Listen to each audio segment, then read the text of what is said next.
Seigneur Jésus-Christ. Je commence notre méditation de la veillée de Noël en me posant et vous posant cette question: y a-t-il une vie après la mort? Elle doit vous paraître curieuse, cette interrogation. Pourquoi évoquer la mort lorsqu'on fête une naissance? Il est bien vrai que quand un être cher nous quitte, cette question effleure notre esprit, alors que quand un bébé est né, nous sommes à mille lieues de nous interroger. Dans le calendrier annuel des fêtes chrétiennes, l'Église, à 2 reprises, rassemble les croyants pour une célébration nocturne, la vigile de Pâques et la vigile de Noël. Une manière de se rappeler que les 2 principaux actes salutaires de Dieu, selon l'histoire biblique, se sont déroulés dans la nuit, c'est-à-dire au moment où l'homme est censé dormir et ne pas travailler. Si Jésus est né dans la nuit, il s'est également relevé de la mort dans la nuit. Donc l'homme, en se réveillant le matin, reçoit et accueille les bonnes nouvelles. Il renaît. L'homme renaît avec la naissance du Christ. L'homme peut être renouvelé par la résurrection du Christ. Le premier événement parle d'un commencement, le deuxième d'une renaissance. Or, l'un et l'autre constituent ensemble l'heureuse annonce. L'évangile. Évangile, en grec, veut dire heureuse annonce, bonne nouvelle. L'un et l'autre, la naissance du Christ et sa résurrection constituent ensemble l'heureuse annonce.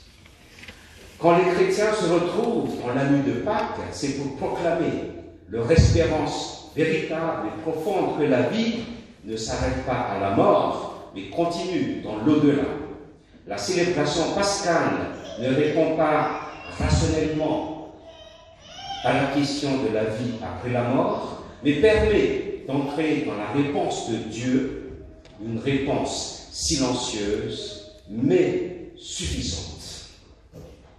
Mais ce soir, pour célébrer la naissance de Dieu dans l'homme et par l'homme, je ne vous propose pas de réfléchir sur la question que je viens d'évoquer, y a-t-il une vie après la mort, mais sur une autre, toute simple, est-ce qu'il y a une vie avant la mort?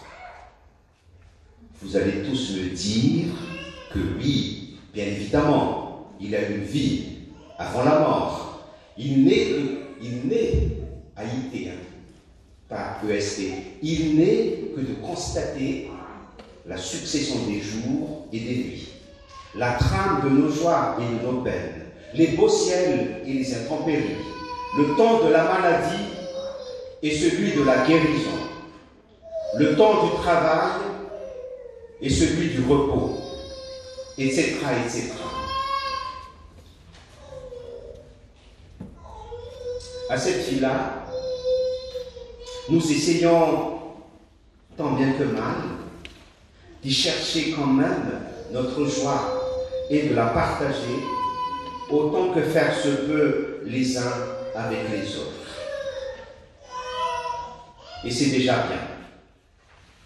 Mais peut-être que cette vie-là n'est qu'une survie, où nous essayons de ne pas nous laisser emporter par un flot d'indifférence, de banalité, de succession des choses ou des êtres, une sorte de désespérance parfois, le vide, l'inquiétude. Le contexte actuel dans lequel nous nous trouvons est difficile et complexe. Le monde semble être démoralisé. Il y a de quoi à l'être.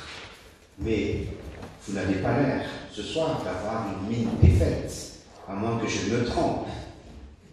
Lorsque nous nous rassemblons 2 fois dans l'année, donc d'après le calendrier annuel des chrétiens, lorsque nous nous rassemblons 2 fois dans l'année dans la soirée ou dans la nuit, c'est pour célébrer notre résurrection dans la vie de Jésus et sa naissance dans notre chair, et cela est motif de nous réjouir, ne serait-ce que durant nos cultes, nos célébrations comme une échappée temporaire de la dure réalité ressentie.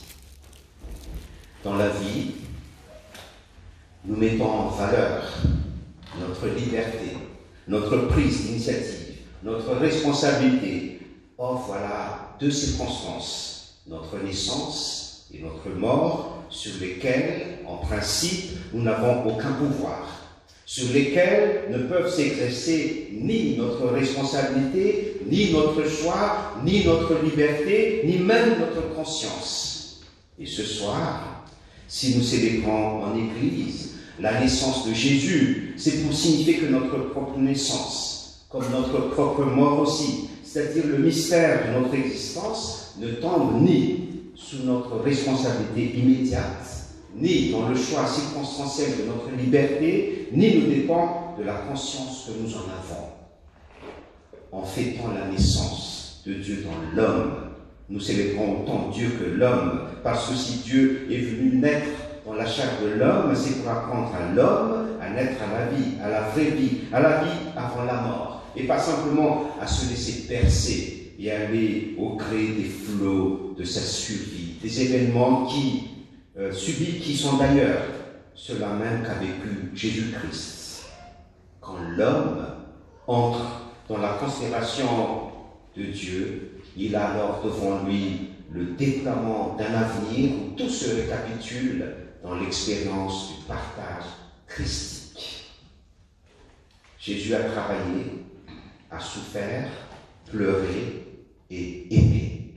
Il a vécu la succession des jours et des nuits, la trame des joies et des peines, les beaux ciels et les intempéries, le travail et le repos. Mais s'il est né dans notre chair, s'il est né dans notre temps, c'est pour nous apprendre que tout homme doit puiser sa vie dans sa naissance et chercher au-delà de ce qu'il sait de sa naissance, la source et le principe de son existence, comme il doit chercher au-delà même de sa mort la raison de sa foi et la raison de sa mort.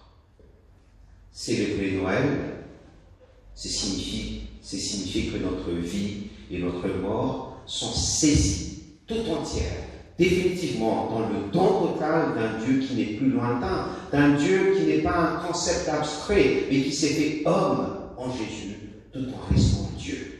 Voilà ce que cette naissance humaine et extraordinaire vient nous réapprendre. Dieu est là, il est né en nous, Emmanuel, Dieu avec nous.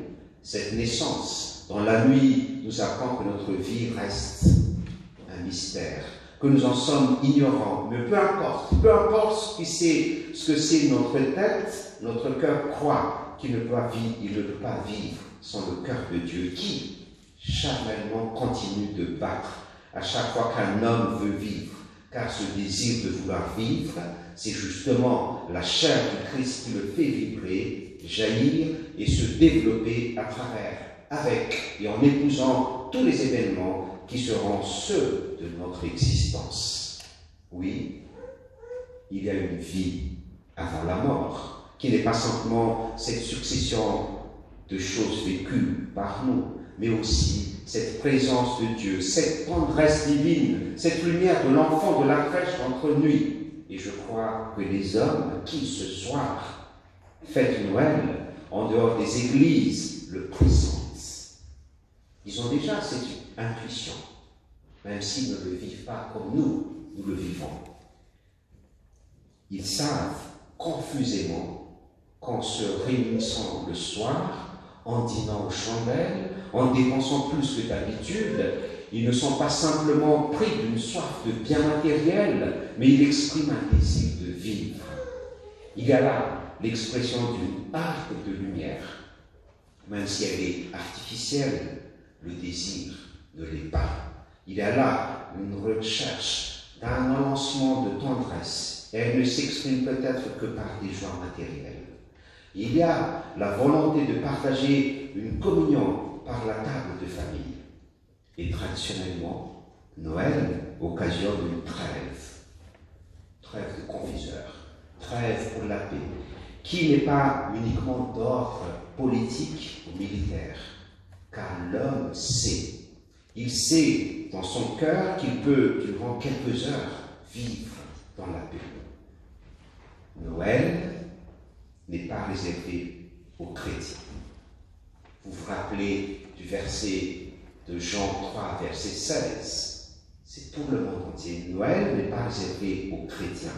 Beaucoup de gens qui ne sont pas croyants accueillent Noël et ce soir, ils sont ensemble dans la lumière et cherchent un peu de gaieté et de jovialité. Ils le vivent particulièrement cette nuit et peut-être pas pendant d'autres nuits, car il y a dans leur cœur ce désir de vivre, cette soif d'un pain, nourriture substantielle et pas simplement ce qu'il faut pour survivre, cette faim de gratuité et de dons réciproques dont les cadeaux sont le signe.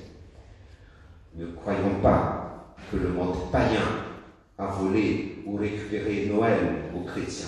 Non, je crois que ce qui se passe cette nuit, à l'extérieur des églises et des maisons où l'on fête l'enfant Jésus, nous révèle l'attente profonde de tout homme. Dans un instant, nous, ici, à l'intérieur de cette église, nous aurons dans les mains ce don du pain qui appelle à la faim. Nous aurons dans les mains ce don de la vie de Dieu. Nous aurons dans les mains les signes de Bethléem. Bethléem, dont le nom signifie en hébreu la maison du pain. Que cette fête de Noël soit une fête véritable. Puissons-nous être heureux de la célébrer, malgré la situation générale qui pourrait nous détourner de la lumière et de la tendresse de Dieu, et que ce bonheur soit partagé, manifesté, et que nos yeux transmettent cette lumière qui vient d'en haut, et nos gestes, cette tendresse, puissent nos paroles devenir invitation à la joie.